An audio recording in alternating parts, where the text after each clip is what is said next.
شاہین سے میں شاہین عبداللہ. دیکھیں صورتحال کچھ اس طرح ہے. عید الاضحیٰ سر پہ ہے. امت مسلمہ جو کہ قربانی کے جذبے سے سرشار ہوتی ہے اور عید الاضحیٰ اس یادگار واقعے کی نشانی ہے جب اپنے بیٹے کو ذبیح اللہ بنایا اور اپنے بیٹے کی قربانی اللہ رب العزت کے حکم پہ دی. اور یہ وہ واقعہ ہے جو امت مسلمہ کا سرمایہ ہے, امت مسلمہ کی شان ہے, امت مسلمہ کی آن ہے. یہ وہی مسلمان ہے, یہ وہی مسلمان ہے کہ جو اپنے مسلک کے لیے, اپنے مذہب کے لیے اپنے جان کی پرواہ نہیں کرتا ہے, اپنے لخت جگر کو اپنے خدا کے حکم پہ قربان کر دیتا ہے. اسلام تو وہی ہے, اسلام تو وہی ہے, صرف ہمارے مائنڈ سیٹ کو تبدیل کیا گیا ہے. اور مائنڈ سیٹ کو تبدیل کرنے کی وجہ کیا ہے, ذریعہ کیا ہے؟ ذریعہ ہے آپ کا میڈیا. ایک بہت چھوٹی سی مثال ہے, بہت چھوٹا سا ایک تجربہ آپ چاہیں تو کر لیں. ایک طوطا, اس کے سامنے روز سورہ فاتحہ ریکارڈنگ پہ سناتے رہیں, کچھ دنوں میں وہ طوطا بھی سورہ فاتحہ بولنا پڑے گا. ہمارے یہاں یہود و نصارہ کا فحاشی عریانیت کا ایک لشکر جو ہے ہر وقت مسلط ہوتا ہے ہمارے نومولود ذہنوں پر, ہمارے بچوں پہ, ہماری اولادوں پر. ہم یہ سمجھتے ہیں کہ اگر ہم نے اپنی اولادوں کو موبائل فون نہیں دیا تو وہ معاشرے میں پیچھے رہ جائیں گے, جبکہ حقیقت یہ ہے کہ ہم اپنی اولادوں کو موبائل فون دے کر کے ان کے کردار کو معاشرے میں بہت نیچا کر دیتے ہیں. دیکھیں جو ایک 10 12 13 14 15 سال 16 سال 17 سال کی عمر ہوتی ہے وہ سن بلوغت کہلاتی ہے, اور اس میں جاننے کا ایک فطری جذبہ انسان بچوں کے ذہن میں ہوتا ہے کہ انہیں جاننا ہوتا ہے, انہیں سمجھنا ہوتا ہے کہ یہ سب کچھ کیا ہو رہا ہے. ہم اپنے بچوں کو موبائل دے دیتے ہیں اور بڑے فخر سے کہتے ہیں کہ میرا بیٹا, اس کی عمر 10 سال ہے, اس کو میں نے گلیکسی نوٹ 10 دیا ہوا ہے. آپ نے نوٹ 10 نہیں دیا ہے, آپ نے اس بچے کے کردار کو 10 گنا پیچھے کیا ہے, اس کے کردار کو بڑے ہتھوڑے سے توڑنے کی کوشش کی ہے.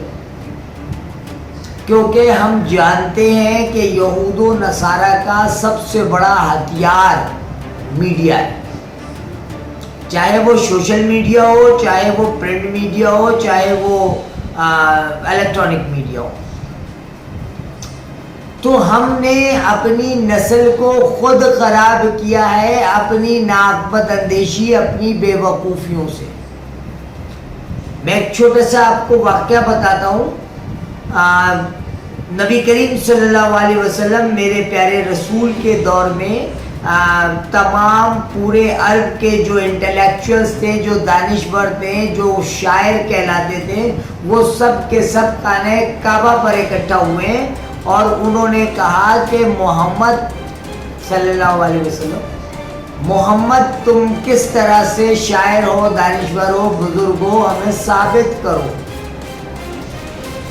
تو حضرت بلال حبشی رحمت اللہ علیہ نے ایک کوئلے سے اِنَّا أَعْطَيْنَاكَ الْكَوْثَرَ فَصَلِّ لِرَبِّكَ وَانْحَرْ إِنَّ شَانِئَكَ هُوَ الْأَبْتَرُ خانہ کعبہ کی دیوار پہ لکھ دیا. تو سارے جتنے انٹلیکچوئل تھے, عرب دانشور تھے اس دور کے, ان میں جو سب سے بڑا دانشور تھا اس کا نام تھا عبدالسلام. تو عبدالسلام بھی آیا ہوا تھا مصر سے, اس نے پڑھا, پڑھنے کے بعد اس نے نیچے سے کوئلہ اٹھایا اور اس کے نیچے لکھا لا کلام البشر, یہ کسی انسان کا کلام نہیں ہے, یہ میرے رب کا کلام ہے. اور قرآن میں موجود تمام چیزیں لا کلام البشر ہیں, میرے رب کا کلام ہے, اور میرا رب اس کی حفاظت کرتا ہے.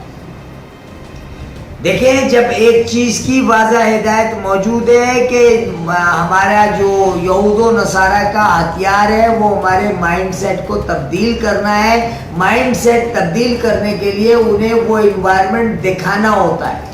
چاہے وہ آپ کے ٹی وی چینل کی اسکرین پہ دکھائیں، چاہے وہ آپ کے ہاتھ میں رکھے ہوئے اینڈرائڈ موبائل پہ دکھائیں، چاہے وہ آپ کے سنیما ہال میں دکھائیں، چاہے وہ آپ کے تھیٹر میں دکھائیں، جو ماحول انہوں نے بنانا ہوتا ہے وہ ماحول وہ دکھاتے ہیں۔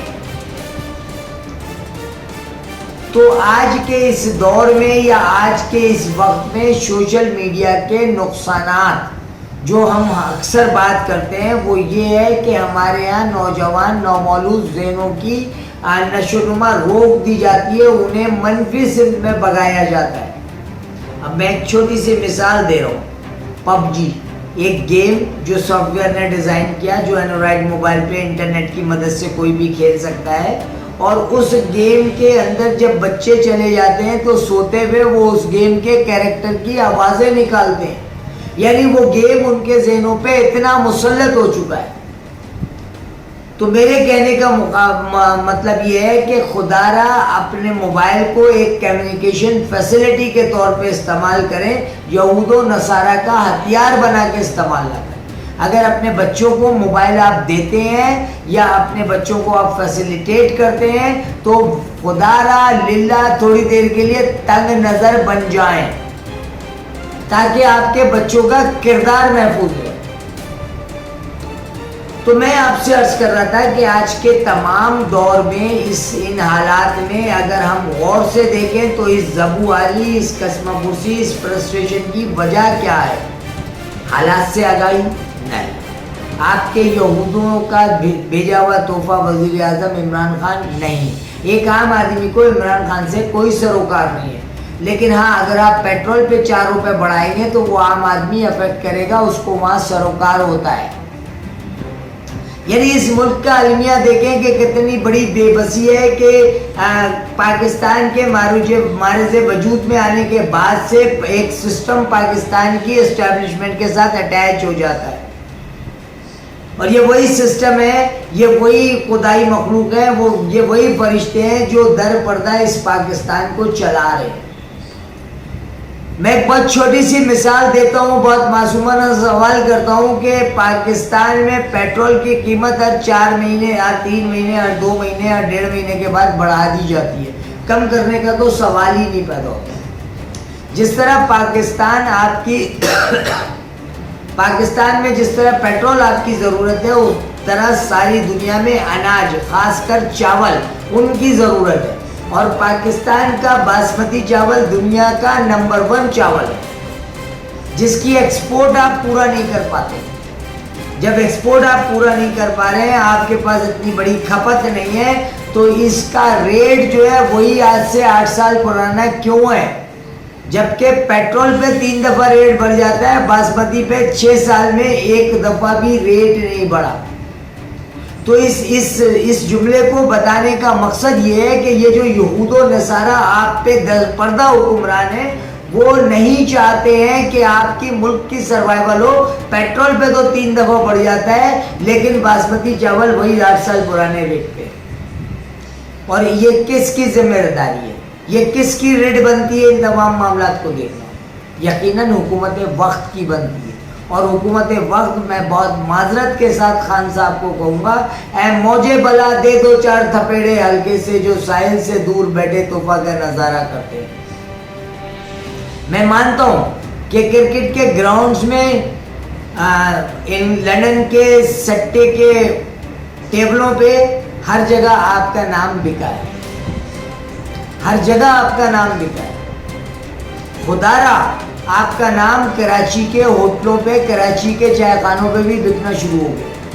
تو خدا را ان مخلص لوگوں کو سامنے لائیں جو حکومت کے ساتھ مل کے، حکومت کو ریٹ کو استعمال کر کے پاکستان کی، کراچی اور حیدرآباد کی عوام کی فلاح کے لیے کچھ کریں۔ آپ بنانا چاہ رہے ہیں ایڈمنسٹریٹر کراچی اپنے کسی کارکن کو یا نمائندے کو؟ کیا اس شہر میں آپ کے پاس تو خیر کوئی ایسا کارکن یا نمائندہ ہے ہی نہیں جس کے ہاتھ رنگے ہوئے نہ ہوں جرائم میں؟ کیا اس شہر میں کوئی سابق ریٹائرڈ بیوروکریٹ جو اچھی شہرت کا عامل ہے وہ ایڈمنسٹریٹر نہیں بن سکتا ہے؟ کیا حکومت وقت سندھو دیش کے راستے میں رکاوٹ نہیں پیدا کر سکتی ہے؟ یقیناً کر سکتی ہے، اگر اس ملک کے ساتھ، اس عرض وطن کے ساتھ، اس ٹکڑے کے ساتھ سیریس ہوں، ان کا احترام کریں، اپنا احترام کریں، اپنے دوستوں عزیزوں اقربا کا بہت زیادہ خیال رکھیے گا. ٹوڈے وتھ شاہین سے ڈاکٹر شاہین عبد